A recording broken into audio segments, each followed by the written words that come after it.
Hello everyone, जय हिंद। I hope you all are doing well.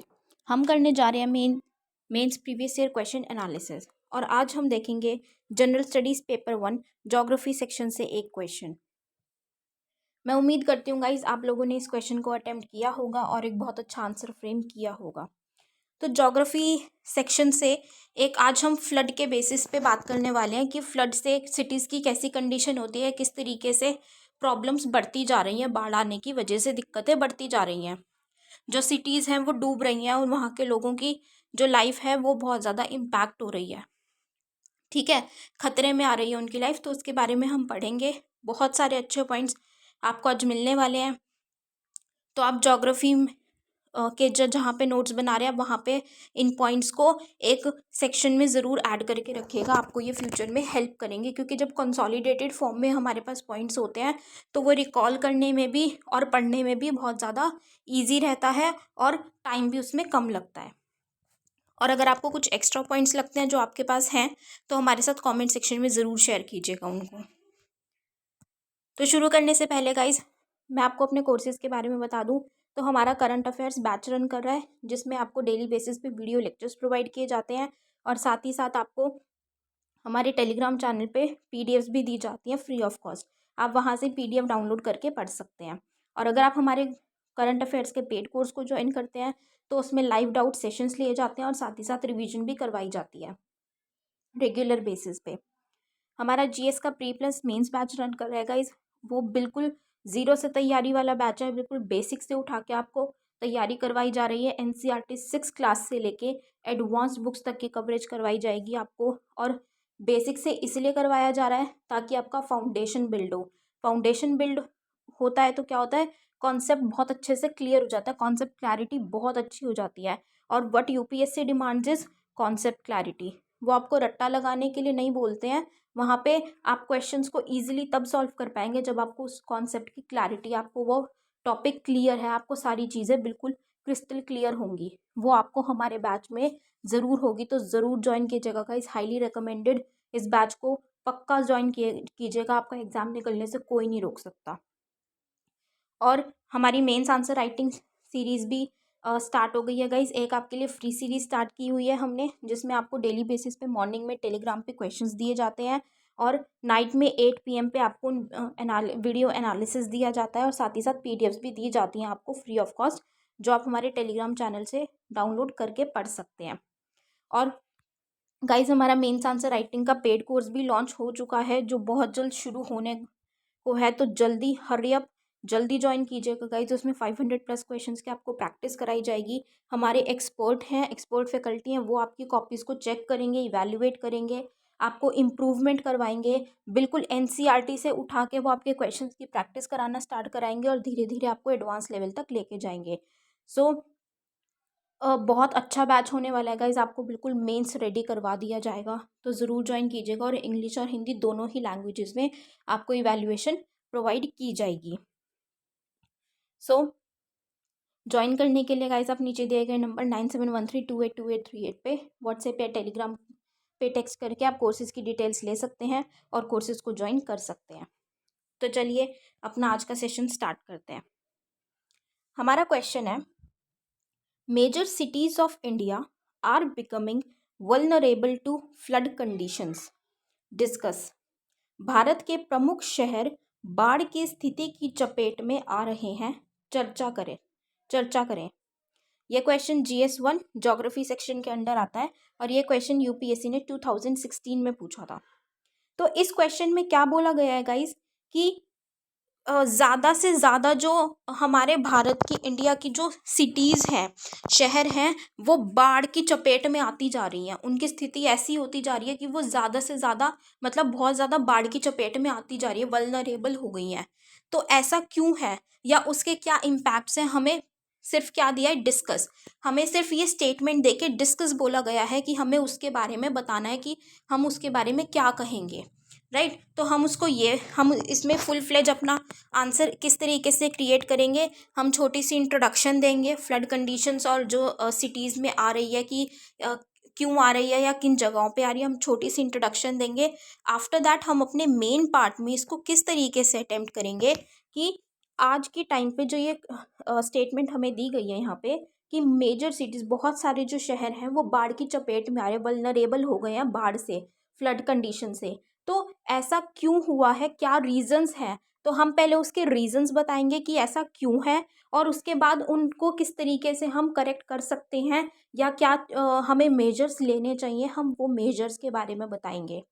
ठीक है, तो ये हमारा मेन पार्ट हो जाएगा, जिसमें हमने प्रॉब्लम्स भी बता दी कि किस वजह से हो रहा है, रीजंस डिक्टेट कर दिए हमने, बता दिए, एंड आफ्टर दैट हमने उनको करेक्ट करने के मेजर्स भी बता दिए। एंड में हम कंक्लूड करते हुए अपने आंसर को फिनिश करेंगे। तो चलिए गाइस स्टार्ट करते हैं। Indian cities like Mumbai, Kolkata and Chennai are being continuously deluged by the floods, throwing the amenities of urban life to question. क्या बोला गया है कि जब हम भारत की कुछ शहरों की बात करते हैं, जैसे कि मुंबई है, कोलकाता है या चेन्नई है, वो लगातार क्या है कि बाढ़ के चपेट में आते जा रहे हैं। बाढ़ वहाँ पे इतने फ्रीक्वेंट आती रहती है, वहाँ पे वो इतना ज़्यादा बाढ़ की चपेट में लगातार आते जा रहे हैं, जिससे कि वहाँ के जो शहरी लोग हैं, शहरी जो लाइफ है, जो लोग वहाँ पे रह रहे हैं, उनके जीवन पे बहुत ज़्यादा प्रभाव पड़ रहा है। ठीक है, क्योंकि बाढ़ आती है तो क्या होता है, लोगों के घर बह जाते हैं। ठीक है, उनको जो बेसिक एमिनिटीज़, जो बेसिक जो नेसेसिटीज़ होती है उनकी, वो उससे वंचित हो जाते हैं। उनको खाना नहीं मिल पाता, पानी नहीं मिल पाता। ठीक है, रेस्क्यू टीम आके उनको रेस्क्यू टीम को आके उनको वहाँ से निकालना पड़ता है, वो बेघर हो जाते हैं। ठीक है, तो और क्या होता है कि बहुत से फैमिलीज़ में क्या होता है, बहुत सारे लोगों की डेथ भी हो जाती है। अब डेथ हो गई तो ऐसा भी हो सकता है कि किसी फैमिली में जो एक अर्निंग पर्सन था, उसी की डेथ हो गई, तो वो फैमिली तो पूरी की पूरी ही एक तरीके से पॉवर्टी की तरफ धकेल दी जाएगी ना उनके पास, क्योंकि अर्न करने वाला कोई नहीं है। तो क्या है, वो पूरी फैमिली पे ही एक बर्डन आ जाता है।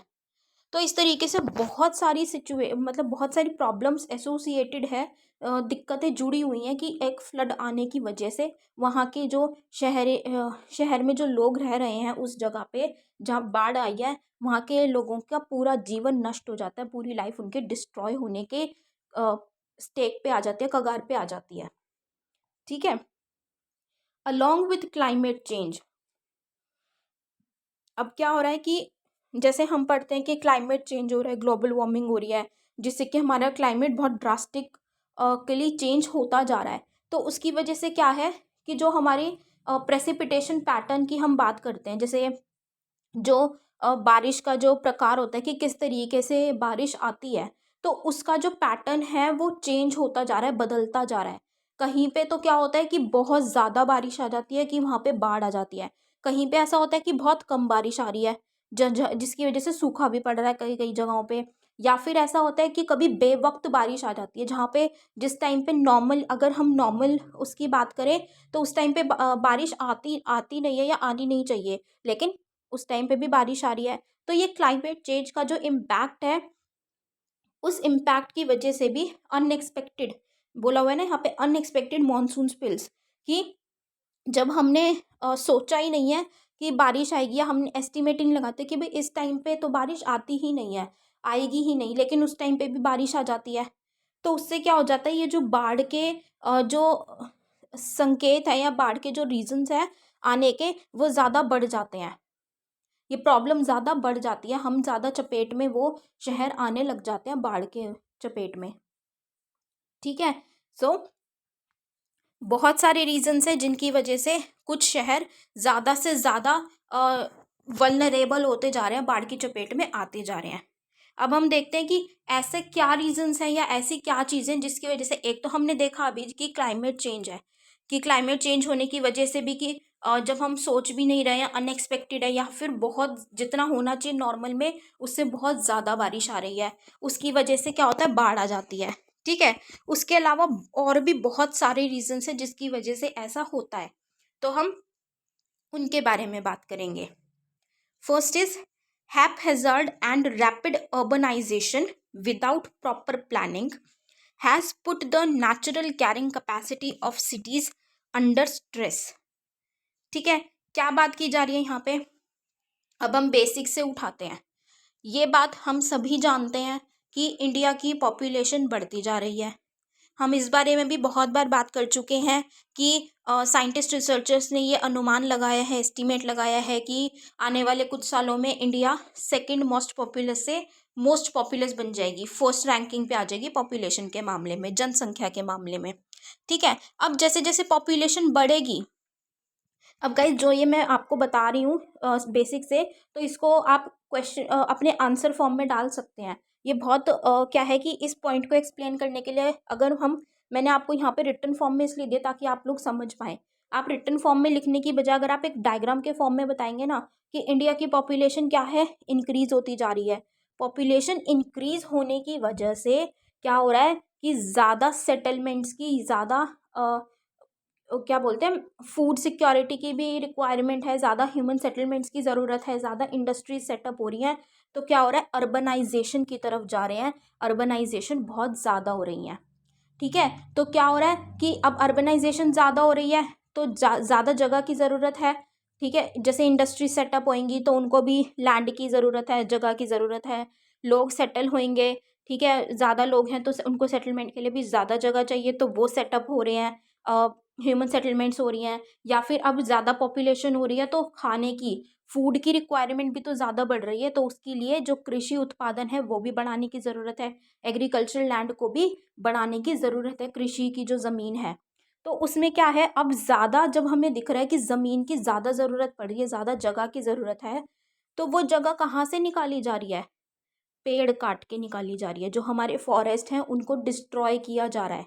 ठीक है, तो उनका डिस्ट्रक्शन क्या हो रहा है। अब आप लोगों ने पढ़ा होगा, एनसीईआरटीज में इसको बहुत अच्छे से मेंशन भी किया हुआ है कि जो फॉरेस्ट है वो क्या करते हैं, बहुत ज़्यादा मतलब एक एब्जॉर्बर की तरह काम करते हैं। वो एब्जॉर्ब कर लेते हैं, जैसे जो फ्लड्स आते हैं या फिर जो भी अ, ऐसी कोई सुनामी वगैरह आती है, तो फॉरेस्ट एक एक्ट करते हैं कि जितने ज़्यादा फॉरेस्ट हैं वो उतना ही ज़्यादा कम लोगों पे इम्पैक्ट आता है या वहाँ के ऑर्गेनिजम्स पे इम्पैक्ट आता है, क्योंकि फॉरेस्ट हमें बहुत बहुत सारे ऐसी कैजुअलिटी से, ऐसी कैलेमिटीज से बचा के रखते हैं। तो हम क्या कर रहे हैं, जैसे जैसे अर्बनाइजेशन बढ़ रही है, हम लोग क्या कर रहे हैं कि पेड़ भी काट रहे हैं और हम उस तरीके से प्लानिंग भी नहीं कर रहे हैं जिस तरीके से हमें। अब क्या है कि हम बेशक से अर्बनाइजेशन की तरफ जा रहे हैं, हम ज़्यादा जगह को ऑक्यूपाई कर रहे हैं, लेकिन वो जब हम ऑक्यूपाई कर रहे हैं तो हमें क्या करना चाहिए, हमें दोनों एस्पेक्ट लेके चलने चाहिए कि इसकी हमें पता है कि ठीक है, ज़रूरत है, इंडस्ट्री सेटअप होनी होनी है, ज़रूरी है, या फिर एग्रीकल्चर लैंड, फूड सिक्योरिटी बढ़ाने के लिए एग्रीकल्चर लैंड का भी एरिया बढ़ाना ज़रूरी है, अग्रीड। लेकिन उसी के साथ साथ उससे जो भी दिक्कतें होंगी हमें वो भी ध्यान में रखनी चाहिए। तो एक प्रॉपर प्लान हम बना के चले कि अगर इस तरीके की कैलेमिटी हो सकती है या इस तरीके की अगर कोई कैजुअलिटी होगी, दिक्कत होगी, तो हम उससे किस तरीके से निपटेंगे, या उससे लोगों को ज़्यादा परेशानी ना हो, ज़्यादा मतलब लोगों को हार्म ना हो, या वहाँ के जो एनवायरनमेंट है उसको हार्म ना हो। हमें वो एक प्लानिंग करके चलनी चाहिए, राइट।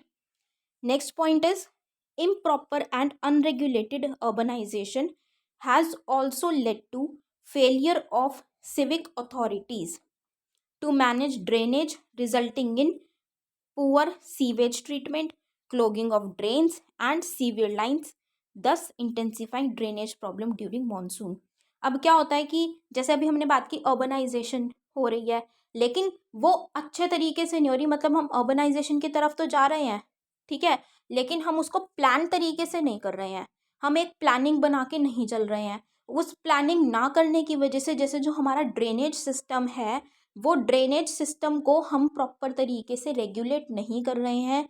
रेगुलेट ना करने की वजह से क्या हो रहा है कि जब बारिश आ जाती है ज़्यादा तो वो ओवरफ्लो होने लग जाते हैं। जो सीवरेज ट्रीटमेंट है, मतलब जो सीवर है उनकी साफ़ सफाई, उनका ट्रीटमेंट प्रॉपर तरीके से नहीं किया जाता, रेगुलर बेसिस पे उनको रेगुलेट नहीं किया जाता है। ठीक है, जो ड्रेन्स हैं, जो सीवर्स हैं, ड्रेन्स हैं, सीवर लाइन्स हैं, वो ब्लॉक हो जाती हैं क्योंकि उनको साफ़ सफाई उनकी प्रॉपर तरीके से नहीं की जा रही। उसमें जो वेस्ट है वो प्रॉपर तरीके से ट्रीट नहीं किया जा रहा है, तो उसकी वजह से वो बंद हो जाते हैं। बंद होने की वजह से जब बहुत ज़्यादा बारिश आती है तो पानी उनके अंदर फ्लो कर ही नहीं पाता, ठीक है, ज़्यादा, तो वो क्या हो जाता है, वो भरने लग जाता है और उससे क्या आती है, बाढ़ आती है। और जो सीवर्स हैं वो भी ओवरफ्लो होने लग जाते हैं जिससे कि रोड्स पे बहुत ज़्यादा गंद आ जाता है और क्या होता है, डिजीजेस का भी खतरा बढ़ जाता है, राइट। तो इससे क्या हो रहा है, बाढ़ का संकेत तो है ही है, डर तो बाढ़ तो आती ही आती है कि पानी कहीं पे मतलब जा ही नहीं पा रहा, पानी इकट्ठा होता जा रहा है, एक्यूमुलेट होता जा रहा है।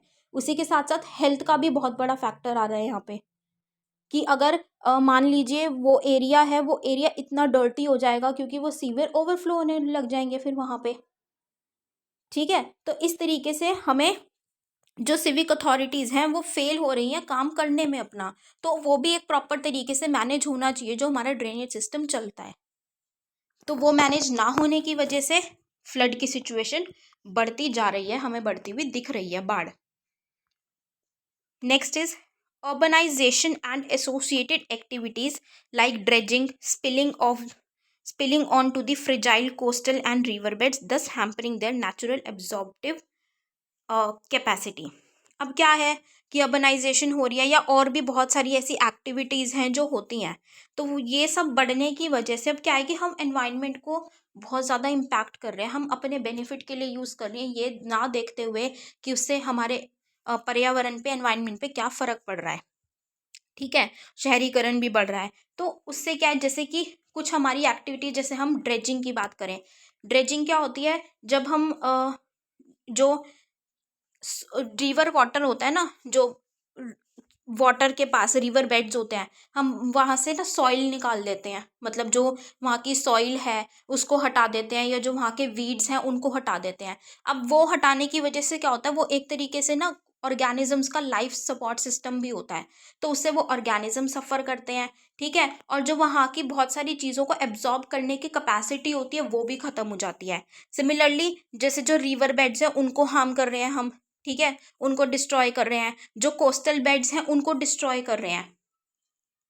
कोस्टल सिस्टम में भी क्या होता है, इस तरीके से वहाँ पे बहुत ऑर्गेनिजम्स को उनका एक हैबिटेट होता है, वो हैबिटेट जब हम उसके साथ छेड़छाड़ करते हैं तो वो हैबिटेट डिस्ट्रॉय होता है बहुत सारे ऑर्गेनिजम्स का, और वो डिस्ट्रॉय होने की वजह से क्या हो जाता है, उनकी जो ऑर्गेनिजम्स तो सफ़र करते ही हैं, और वो जो कोस्टल को हम डिस्ट्रॉय कर रहे हैं उससे जो वो एब्जॉर्ब करने की उसकी कैपेसिटी है, जो वो अवशोषणा क्षमता है उसकी, वो कम हो जाती है, और वो कम होने की वजह से जो ये फ्लड कैपेसिटी है वो उसको इतना ले ही नहीं पाता, वो ज़्यादा वाटर को एब्जॉर्ब ही नहीं कर पाता, या फिर जो कैलेमिटी आती है उसको एब्जॉर्ब नहीं कर पाता है, ज़्यादा बचा नहीं पाता, ठीक है।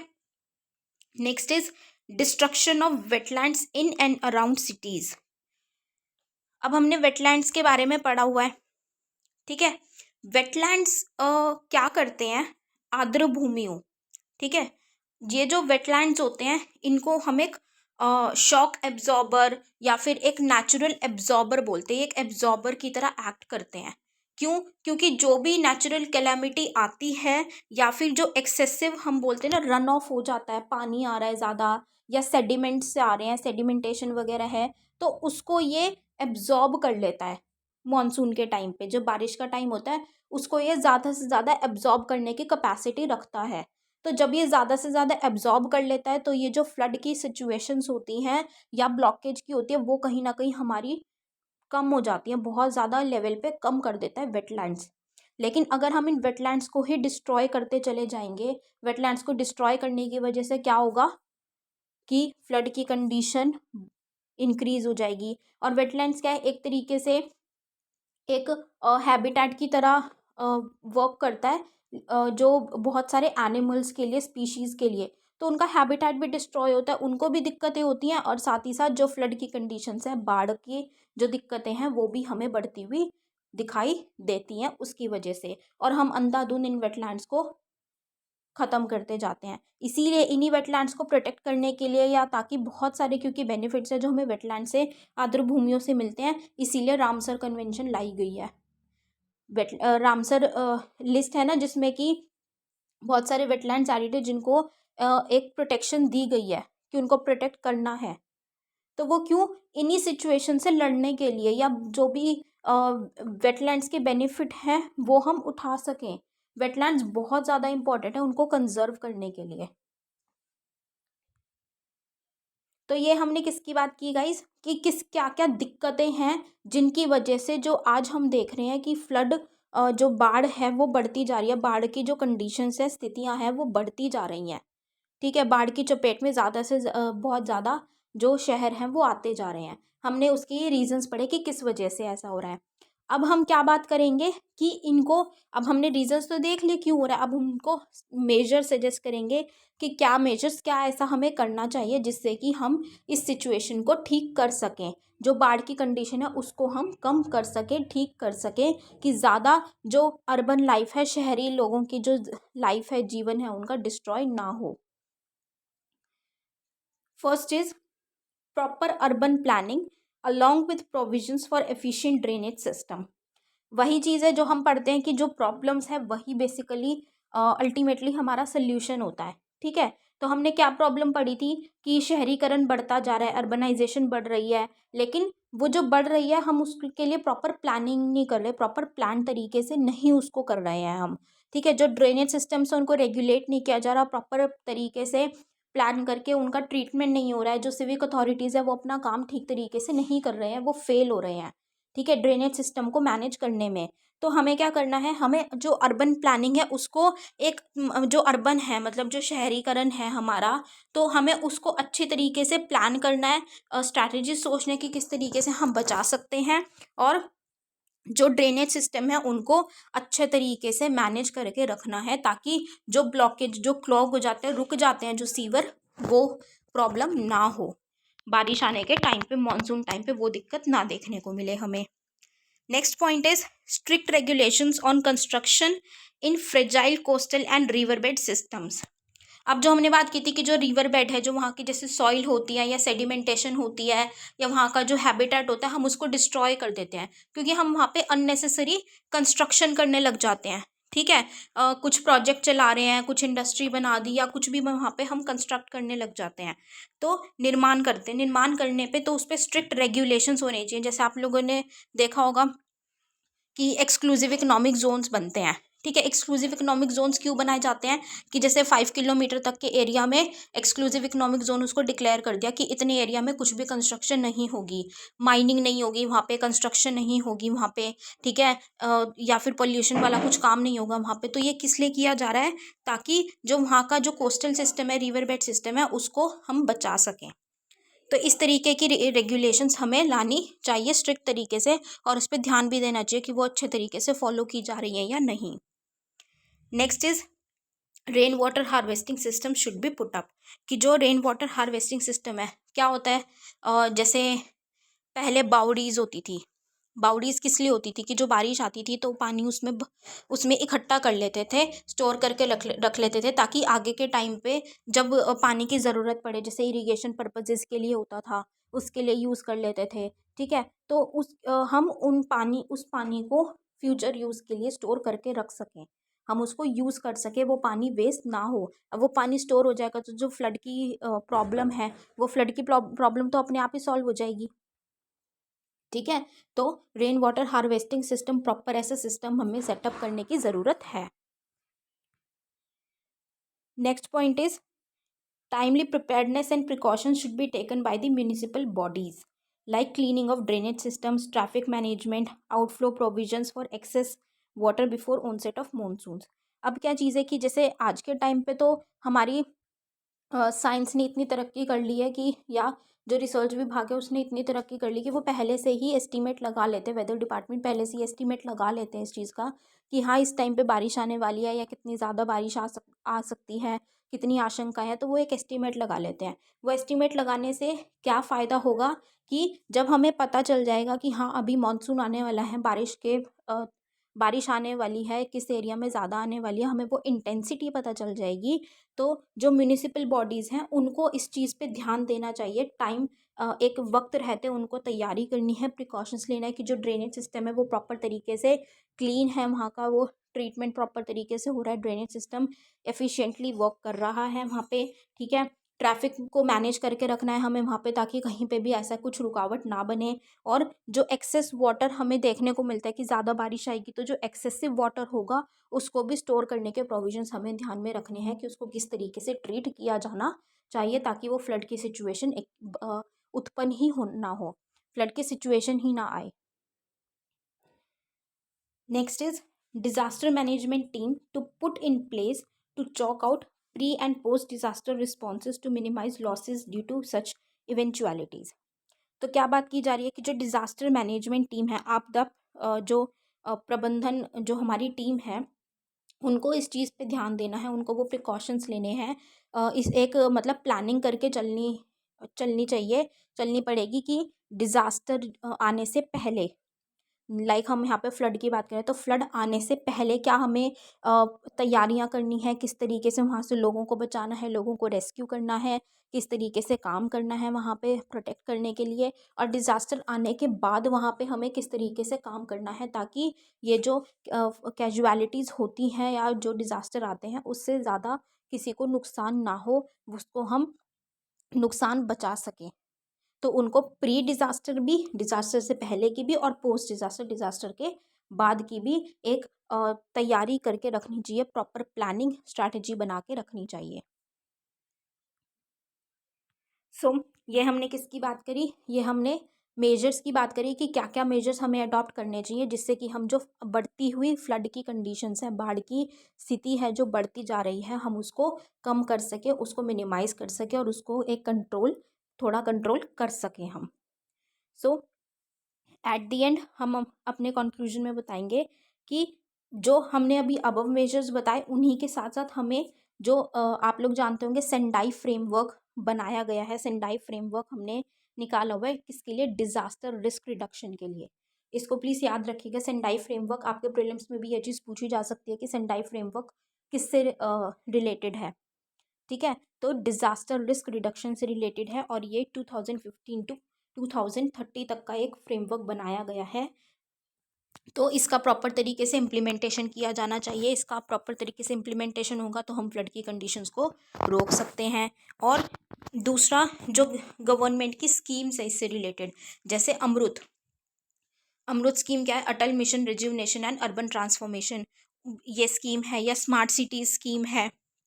तो इन स्कीम्स को भी प्रॉपर तरीके से इम्प्लीमेंट किया जाना चाहिए, इन पे प्रॉपर तरीके से मॉनिटरिंग रखनी चाहिए ताकि इन कंडीशंस को या जो डिज़ास्टर्स हैं इनसे निपटा जा सके।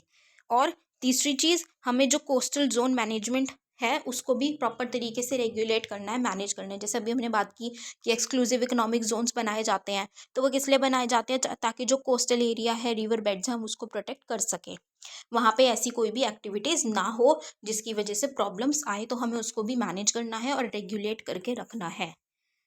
ठीक है, ताकि हम इन चैलेंजेस से लड़ सकें।